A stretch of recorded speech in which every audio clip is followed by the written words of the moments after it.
W motoryzacji rola pionierów bywa niewdzięczna. To ryzyko finansowe, niepewność, często niezrozumienie ze strony rynku i technologia, która nie zawsze działa tak jak powinna. Innowacja bywa krokiem w nieznane. Toyota Prius jest tego przykładem. Dziś uznawana za kamień milowy w historii napędów hybrydowych, na początku budziła więcej pytań niż zachwytów. Wielu producentów patrzyło z dystansem, niektórzy nawet z ironią, ale kiedy okazało się, że działa, zaczęli kopiować. Czasem skuteczniej. Motoryzacja pełna jest takich historii. Ktoś zrobił coś jako pierwszy, ale to następni zrobili to lepiej, taniej i szybciej. Dziś cofamy się w czasie, by spojrzeć na najważniejsze momenty technicznego przełomu. Od rozrusznika, który zabił korbę, po elektryczne szyby, które kiedyś były symbolem luksusu. Zainteresowani? No to jedziemy. Na początku XX wieku uruchamianie samochodu było procesem wymagającym siły i cierpliwości. Trzeba było podejść do przodu pojazdu, włożyć stalową korbę w specjalne gniazdo i ręcznie obracać, licząc na to, że silnik w końcu zaskoczy. W 1912 roku Cadillac kończy ten etap motoryzacji, wprowadzając pierwszy elektryczny rozrusznik. Autorem przełomu był Charles Kettering, ten sam, który wcześniej stworzył elektryczną kasę i system zapłonowy. Nowe rozwiązanie pozwalało uruchomić silnik za pomocą przycisku, bez wysiłku i bez wychodzenia z auta. To nie tylko zwiększyło komfort, ale i otworzyło motoryzację na szersze grono użytkowników. Prosty pomysł, który zmienił wszystko.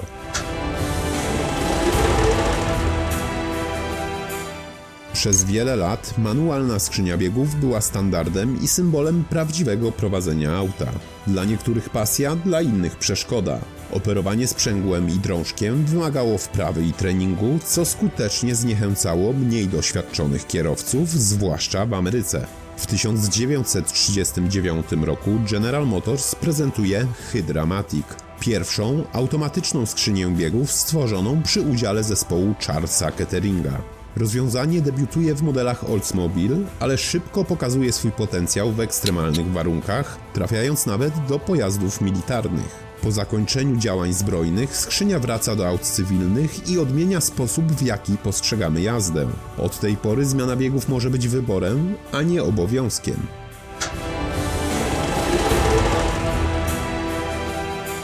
Na przełomie lat 50. motoryzacja szukała nowych sposobów na uproszczenie prowadzenia samochodu. W 1958 roku holenderski DAF 600 wprowadził coś, co wydawało się niemal abstrakcją. Skrzynię biegów, która nie miała biegów. System Variomatic oparty był na paskach klinowych i zmiennych stożkach. Zamiast charakterystycznych szarpnięć przy zmianie przełożeń oferował płynną, liniową jazdę. To była pierwsza na świecie seryjnie produkowana przekładnia bezstopniowa. Działała bez zarzutu w lekkich autach miejskich, ale przy większych obciążeniach okazywała się zbyt delikatna. Gumowe pasy zużywały się zbyt szybko. Mimo to fundament został położony. W kolejnych dekadach pojawiły się stalowe pasy, precyzyjne sterowanie elektroniczne i mocniejsze komponenty. Dziś skrzynie CVT są powszechnie stosowane, zwłaszcza w hybrydach i autach miejskich. Choć wciąż budzą kontrowersje wśród entuzjastów tradycyjnych skrzyń. Bez względu na opinię, jedno jest pewne. Rewolucja bez przełożeń zaczęła się w niewielkiej fabryce w Holandii od konstrukcji, która wyprzedziła swoje czasy. W miarę jak samochody rosły, a silniki stawały się coraz potężniejsze, rosła też ich masa. W latach 20. i 30. prowadzenie auta, szczególnie na postoju czy przy niskich prędkościach, wymagało sporej siły fizycznej. Manewrowanie ciężkim autem bez wspomagania przypominało bardziej walkę z maszyną niż jazdę. Przełom nastąpił w 1951 roku, gdy Chrysler wprowadził system Hydra Guide. Pierwszy hydrauliczny układ wspomagania kierownicy w samochodzie osobowym. Nagle jazda stała się lżejsza, bardziej precyzyjna, a samo parkowanie przestało być testem siły. Hydraulika przez dekady dominowała, ale z czasem została wyparta przez układy elektryczne. Lżejsze, bardziej oszczędne i elastyczne. Dziś systemy wspomagania potrafią dostosować się do prędkości, stylu jazdy, a nawet rodzaju nawierzchni. W pełni elektroniczne rozwiązania, jak to w Infiniti Q50, idą jeszcze dalej, eliminując mechaniczne połączenie kierownicy z kołami. Ale cała ta rewolucja zaczęła się od prostej potrzeby, by prowadzenie samochodu nie wymagało siły, tylko precyzji i od technologii, która dała kierowcom coś więcej niż wygodę, dała im kontrolę.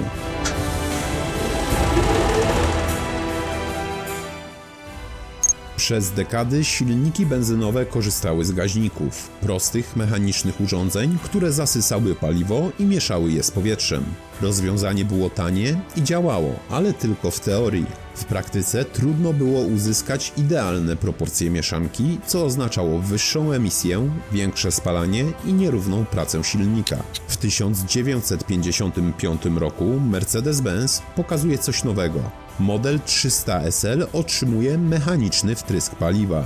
Technologia pochodziła z lotnictwa i pozwalała na precyzyjne dawkowanie paliwa pod ciśnieniem. W 1958 Chrysler próbuje wprowadzić elektroniczny system, ale elektronika tamtych lat była jeszcze zbyt zawodna. Dopiero w 1968 roku Volkswagen Type 3 z systemem Bosch The-Jetronic udowadnia, że przyszłość należy do elektroniki. Prawdziwy przełom przychodzi jednak dopiero w latach 90. W 1996 roku Mitsubishi jako pierwsze wprowadza bezpośredni wtrysk benzyny z elektronicznym sterowaniem. To już nie tylko lepsza reakcja silnika, ale też zauważalne zmniejszenie spalania i emisji spalin. Dziś nie ma już powrotu. Wtrysk paliwa, kiedyś zarezerwowany dla sportowych modeli i samolotów, stał się podstawowym elementem każdego nowoczesnego silnika spalinowego. I choć gaźniki odeszły w zapomnienie, ich miejsce zajęła technologia, która pozwoliła silnikom wreszcie oddychać z precyzją.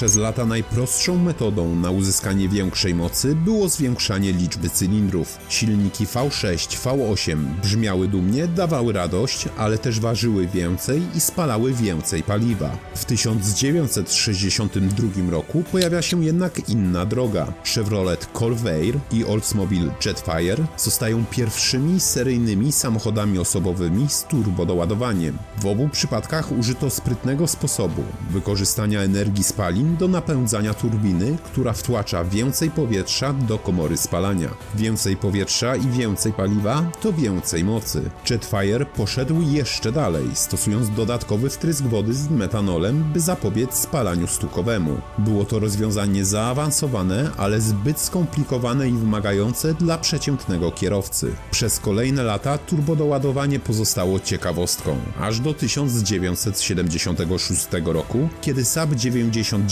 Turbo pokazał, że można to zrobić inaczej, prosto, skutecznie i niezawodnie. Saab udowodnił, że turbina może być częścią codziennego auta, nie tylko sportowego eksperymentu. Dziś turbosprężarka jest normą. Praktycznie każdy nowy dwulitrowy silnik benzynowy, szczególnie w SUV-ach, korzysta z tej technologii. Dzięki niej niewielkie jednostki napędowe są w stanie poradzić sobie z ciężkimi nadwoziami, oferując jednocześnie rozsądne spalanie. To przykład, jak idea sprzed 6 dekad stała się podstawą współczesnej motoryzacji. Choć dziś napęd na 4 koła kojarzy się z bezpieczeństwem na śliskiej nawierzchni czy komfortem w SUV-ach, jego historia sięga początków XX wieku. Już w 1903 roku holenderski Spyker zbudował pierwszy samochód z takim układem. Wynalazek wyprzedzający swoje czasy. Jednak przez dziesięciolecia była to raczej ciekawostka niż realna technologia użytkowa. Prawdziwe znaczenie napęd 4x4 zyskał podczas globalnych konfliktów zbrojnych, kiedy pojazdy musiały radzić sobie w trudnym terenie. Jeep, Dodge czy ciężarówki taktyczne udowodniły, że napęd na wszystkie koła może być niezastąpiony poza utwardzonymi drogami. Gdy z czasem sytuacja wróciła do cywilnych potrzeb, doświadczenia wojskowe przeniesiono do aut użytkowych, takich jak Land Rover, Unimog czy Toyota BJ, znana później jako Land Cruiser. Przez dekady napęd 4x4 kojarzył się z wyprawami, rolnictwem i pojazdami służb ratunkowych. Ale w 1974 roku roku Subaru zrobiło coś nieoczywistego. Zaproponowało system AWD w osobowym Leonie, modelu do jazdy na co dzień. Audi poszło jeszcze dalej. W 1981 roku pokazało Quattro, które nie tylko świetnie radziło sobie na śniegu, ale wygrywało w rajdach. Napęd 4x4 przestał być domeną ciężarówek i offroadu, stał się atutem w zwykłym aucie. Dziś ponad 1/3 nowych samochodów w Europie oferuje napęd na 4 koła. Nieważne, czy chodzi o dojazd na narty, jazdę w deszczu, czy po prostu dodatkowe poczucie kontroli. AWD stał się normą, a wszystko zaczęło się od prototypu, który w 1903 roku był tylko wizją przyszłości. Dziś ich używanie jest tak naturalne, że nawet dzieci instynktownie sięgają po klamrę.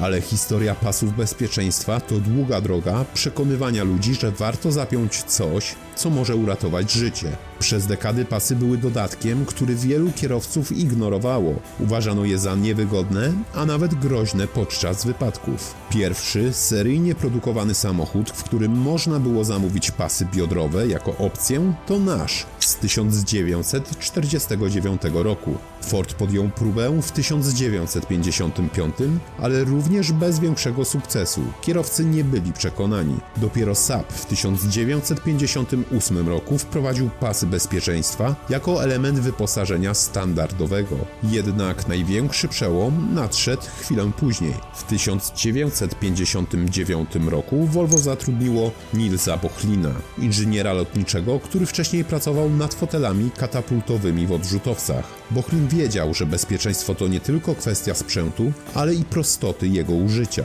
Zaprojektował pas 3-punktowy, łącząc pas biodrowy z naramiennym, który można było zapiąć jedną ręką wygodnie i skutecznie. Volvo opatentowało to rozwiązanie, ale zamiast chronić go jak tajemnicę handlową, zdecydowało się udostępnić projekt każdemu producentowi za darmo. Nie zarobili na tym ani centa, za to uratowali życie milionom ludzi na całym świecie i stworzyli reputację marki, która do dziś kojarzy się z bezpieczeństwem. Pasy bezpieczeństwa to jedna z tych technologii, których wartość mierzy się nie w koniach mechanicznych czy sekundach do setki, ale w ludzkich historiach, które nie zakończyły się tragicznie. Dziś są wszędzie, w kierownicy, desce rozdzielczej, fotelach, drzwiach, a nawet pod kolanami. Poduszki powietrzne to część codzienności w motoryzacji, ale ich droga na salony była długa i wyboista. Pierwsze próby stworzenia systemu ochrony pasażera za pomocą eksplodującego worka powietrznego podejmowano już w latach 50. Pomysł był rewolucyjny – stworzyć coś, co w ułamku sekundy zadziała szybciej niż jakakolwiek reakcja człowieka. Tyle, że nikt wtedy nie potrafił tego zrobić wystarczająco szybko, tanio i bezpiecznie. Przełom nadszedł w 1973 roku, gdy Oldsmobile Toronado zaoferował jako opcję poduszkę powietrzną dla pasażera. Rok później w wybranych modelach Buicka, Cadillaca i Oldsmobila pojawiły się także wersje dla kierowcy. Choć technologia działała, chętnych nie było. Poduszki były drogie, a wielu kierowców traktowało je z podejrzliwością. W kolejnych dekadach rozwój był powolny. Dopiero w latach 90. systemy stawały się coraz bardziej zaawansowane i niezawodne. Kluczowy moment to rok 1998. W Stanach Zjednoczonych w życie weszły przepisy, które wymagały, by wszystkie nowe samochody miały standardowo poduszki powietrzne dla kierowcy i pasażera. Od tego momentu sprawy potoczyły się szybko. Do standardowego zestawu dołączyły poduszki boczne, kurtyny, kolanowe, a nawet centralne, chroniące pasażerów przed zderzeniem ze sobą nawzajem. To, co zaczęło się od jednej kosztownej opcji, stało się dziś systemem ochrony, który działa niezauważalnie i bezbłędnie, aż do momentu, kiedy naprawdę jest potrzebny. Poduszka powietrzna to nie gadżet, to cichy strażnik, który w decydującej sekundzie może zrobić różnicę między życiem a śmiercią. Jeszcze nie tak dawno otwieranie drzwi samochodu oznaczało fizyczny kontakt z kluczem i zamkiem, ale wraz z rozwojem technologii komfort zaczął wchodzić przez drzwi, dosłownie. Już na początku lat 80. pojawiły się pierwsze przebłyski tego, co dziś nazywamy bezkluczykowym dostępem. W 1980 roku Ford zaprezentował system SecuriCode. Prostą, lecz genialną klawiaturę montowaną na drzwiach. Wystarczyło znać kod, by otworzyć auto bez użycia klucza. Działało to jak zamek szyfrowy i było niemal niezniszczalne. 3 lata później francuski Renault Fuego zaskoczył jeszcze bardziej. Oferował zdalne otwieranie drzwi przy pomocy pilota. Nikt wcześniej tego nie robił w seryjnym aucie. Choć sam Fuego nie przeszedł do historii jako sukces sprzedażowy, to jego kluczyk bez kluczyka, tak. Kolejne lata to szybki rozwój, piloty zintegrowane z kluczem, coraz lepsze zabezpieczenia, a wreszcie pełna automatyzacja. Dziś w wielu autach wystarczy podejść z kluczykiem w kieszeni. Drzwi odblokowują się same, a silnik uruchamia się przyciskiem, bez przekręcania, bez szukania stacyjki. Technologia zna właściciela po sygnale radiowym, a czasem nawet po zbliżeniu smartfona. To, co kiedyś było futurystycznym luksusem, dziś jest codziennością. I choć dla niektórych klasyczny kluczyk ma nadal swój urok, trudno nie docenić wygody wynikającej z tego, że samochód po prostu wie, że wrócił właściciel.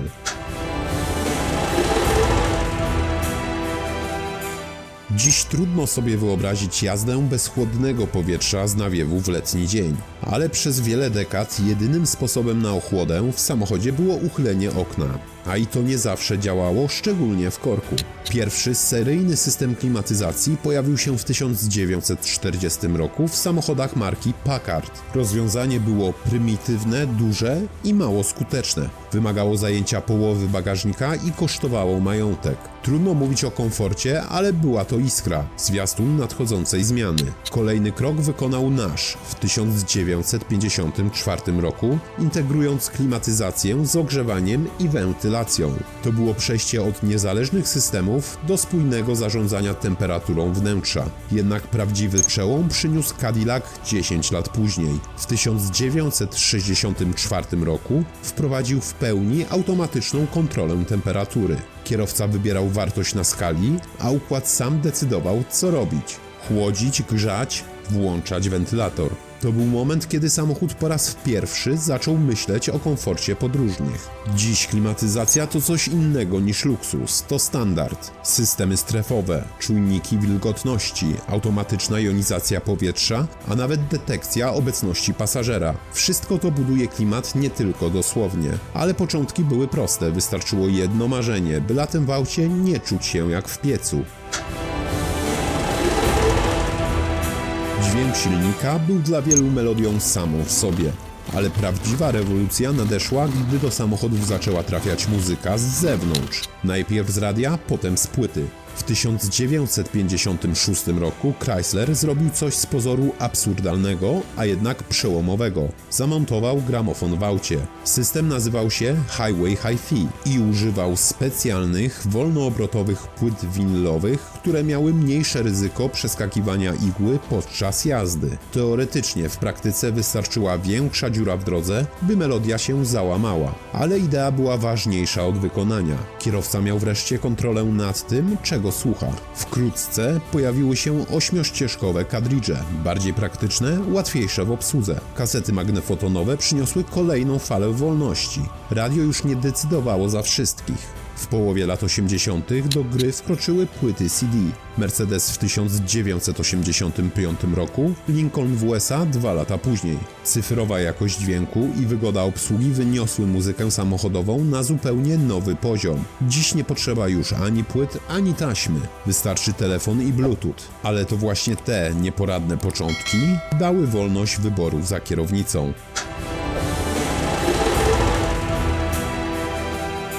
Dziś trudno znaleźć nowe auto, w którym szyby nie podnoszą się i nie opuszczają po naciśnięciu jednego przycisku. Ale w latach 40. to był luksus z najwyższej półki, zarezerwowany dla najbardziej ekskluzywnych modeli. W 1941 roku Packard 180 jako pierwszy seryjnie oferował elektryczne szyby.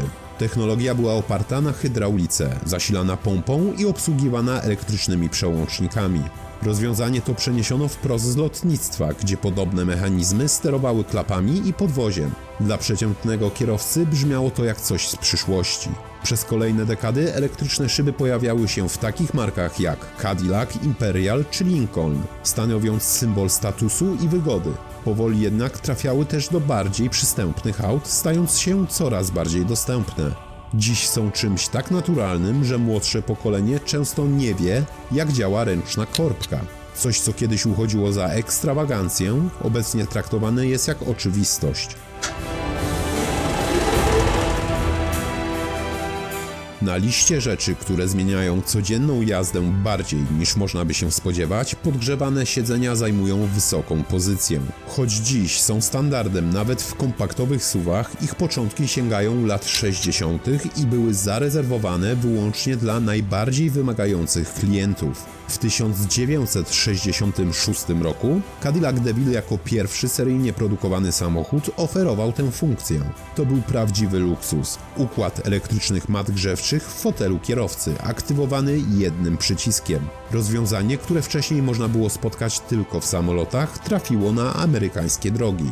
Zaledwie kilka lat później technologię przyjęli Szwedzi. Saab wprowadził podgrzewany fotel kierowcy jako standard w modelach 99 i 96 już w 1972 roku. W kraju, gdzie zimowe temperatury potrafią spaść grubo poniżej zera, to nie był luksus, to była konieczność. Dla Saaba stało się to wręcz znakiem firmowym, symbolem dbałości o kierowcę.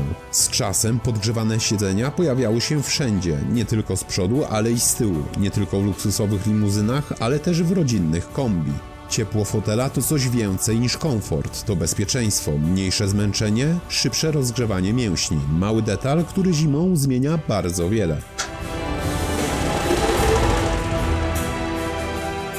Na długo zanim smartfony trafiły do kieszeni użytkowników, a tablety zawładnęły codziennością, jeden amerykański samochód pokazał światu, jak może wyglądać cyfrowe centrum dowodzenia na 4 kołach. W 1986 roku Buick Riviera zaprezentował coś, co dziś uznalibyśmy za oczywiste – ekran dotykowy. Wówczas jednak był to pomysł niemal fantastyczny. Nie był kolorowy, nie był szybki. Był monochromatyczny, działał opornie, a reakcja na dotyk przypominała bardziej kalkulator niż ekran nowoczesnego urządzenia. Ale był i działał. Pozwalał sterować radiem, ogrzewaniem, klimatyzacją, a także komputerem pokładowym. General Motors ochrzcił go Graphic Control Center i w swojej epoce był to pierwszy cyfrowy interfejs użytkownika w seryjnym produkowanym aucie.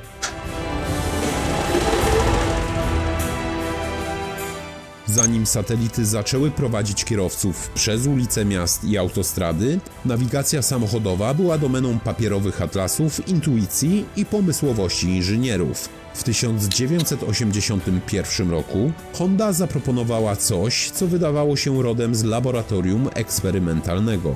System Electro Gyrocator. To nie był GPS. Zamiast sygnałów z kosmosu wykorzystywał żyroskop gazowy i bezwładnościowy system naprowadzania. Technologie znane bardziej z lotnictwa i rakiet niż z rodzinnych sedanów. Mapa była przezroczystą nakładką z tworzywa, a linia trasy rysowana była przez fluorescencyjny punkt na ekranie przypominającym radar. Trudne do skalibrowania, skomplikowane w obsłudze, ale działało. W dodatku z precyzją często wyprzedzającą ówczesne papierowe mapy. Dostępne wyłącznie w Japonii i kosztujące tyle co pół akorda.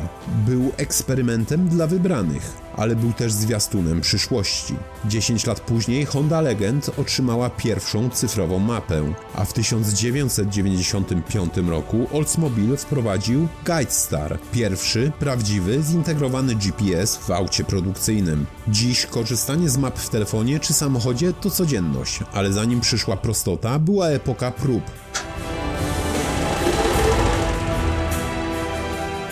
Przenoszenie danych z deski rozdzielczej na szybę przed kierowcę wydawało się kiedyś rozwiązaniem z filmów science fiction, ale inspiracja nie przyszła z kina, a z lotnictwa. Tam, gdzie piloci odrzutowców musieli mieć dostęp do informacji bez odrywania wzroku od horyzontu, narodził się koncept wyświetlacza przeziernego. Head-up display, w skrócie HUD. W 1988 roku General Motors wprowadził ten pomysł do świata motoryzacji, montując pierwszy head-up w Oldsmobile Cut Class Supreme. Pokazywał prędkość i proste komunikaty, zielonym światłem odbijanym od przedniej szyby. Technologia była toporna, ale pionierska. Przełom przyszedł w 1996 roku, gdy head-up trafia do Corvette C5. Tym razem już w pełnoprawnej wersji, bardziej czytelnej, skoncentrowanej na osiągi i wrażenia z jazdy. Z czasem head-upy stały się bardziej zaawansowane. Zaczęły pokazywać wskazówki nawigacji, znaki drogowe, ostrzeżenia o kolizji czy prędkość dozwoloną na danym odcinku. Dziś można znaleźć je nawet w kompaktach, a technologia wyświetlania na szybie stała się tak subtelna i naturalna, że wielu kierowców nie wyobraża sobie jazdy bez niej. To przykład, jak wojskowe innowacje trafiają na zwykłe drogi i zmieniają je raz na zawsze.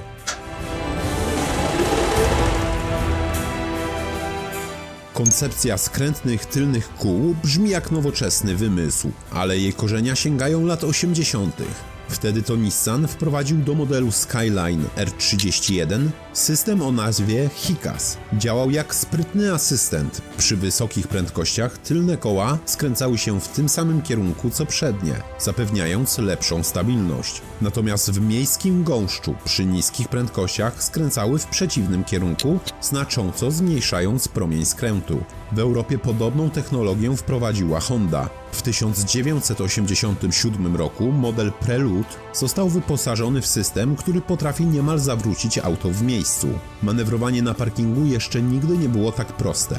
Po latach nieobecności system 4 kół skrętnych wraca w nowoczesnych wersjach SUV-ów, limuzyn i samochodów sportowych. Dziś wspomaga parkowanie, poprawia precyzję prowadzenia i zwiększa bezpieczeństwo. To dowód, że pomysły wyprzedzające swoją epokę czasem po prostu muszą poczekać na odpowiednią technologię, by w pełni zabłysnąć.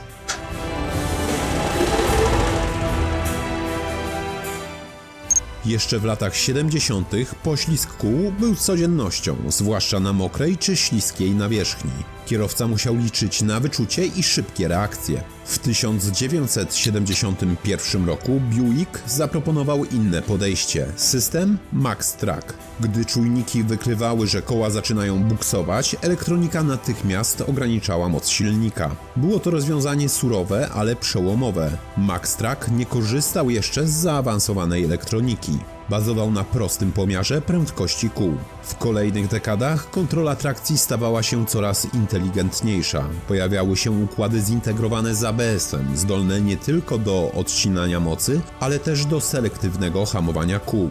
Dziś systemy trakcji są niewidzialnymi strażnikami. W tle angażują dziesiątki zmiennych i reagują szybciej niż człowiek zdąży pomyśleć. Zapobiegają poślizgom przy ruszaniu, przyspieszaniu, pokonywaniu zakrętów. To technologia, której nie widać, ale dzięki niej jazda nawet w trudnych warunkach staje się bezpieczniejsza i bardziej przewidywalna.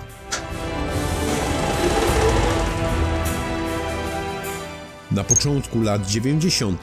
Infiniti Q45A zaoferowało coś, co wówczas wydawało się futurystyczne. Zawieszenie, które nie czekało na reakcję, ono przewidywało. Inżynierowie opracowali system, który nie tylko reagował na ruchy karoserii, ale analizował przyspieszenia, hamowanie, nachylenie i przechył nadwozia, dostosowując charakterystykę zawieszenia jeszcze zanim koło napotka nierówność. Technologia była odważna, ale wyprzedzała możliwości ówczesnych komputerów. System był ciężki, kosztowny, trudny w serwisowaniu, przez co nie zdobył popularności, ale idea przetrwała. Dziś najbardziej zaawansowane samochody, od Lexusa po Rolls-Royce'a, znowu sięgają po aktywne zawieszenia.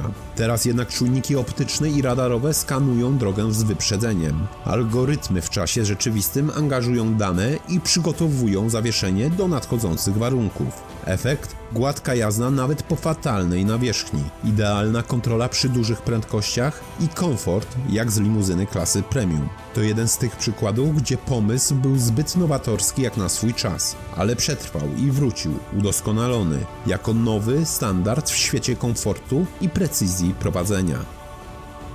Technologie zmieniają się szybko. Jedna dekada to czasem cała epoka, ale każda z tych innowacji, od rozrusznika po aktywne zawieszenie, miała swój punkt zwrotny. Chwilę, w której ktoś musiał podjąć decyzję. Tak, ryzykujemy. I tak zaczynała się historia, która często nie kończyła się sukcesem od razu, ale zmieniała wszystko. Bycie pierwszym nie zawsze oznacza zwycięstwo. Czasem oznacza porażkę, niezrozumienie, a dopiero potem rewolucję. Ale gdyby nie ci pierwsi, nie byłoby współczesnych samochodów, nie byłoby bezpieczeństwa, wygody, ani tej magii, jaką dziś uznajemy za oczywistą. Jeśli doceniasz tę podróż przez dekady innowacji, zostaw łapkę w górę, zasubskrybuj kanał i podziel się w komentarzu, która z tych technologii najbardziej zmieniła Twoje spojrzenie na korzystanie z samochodu. Dzięki, że tu jesteś, do zobaczenia w kolejnym odcinku.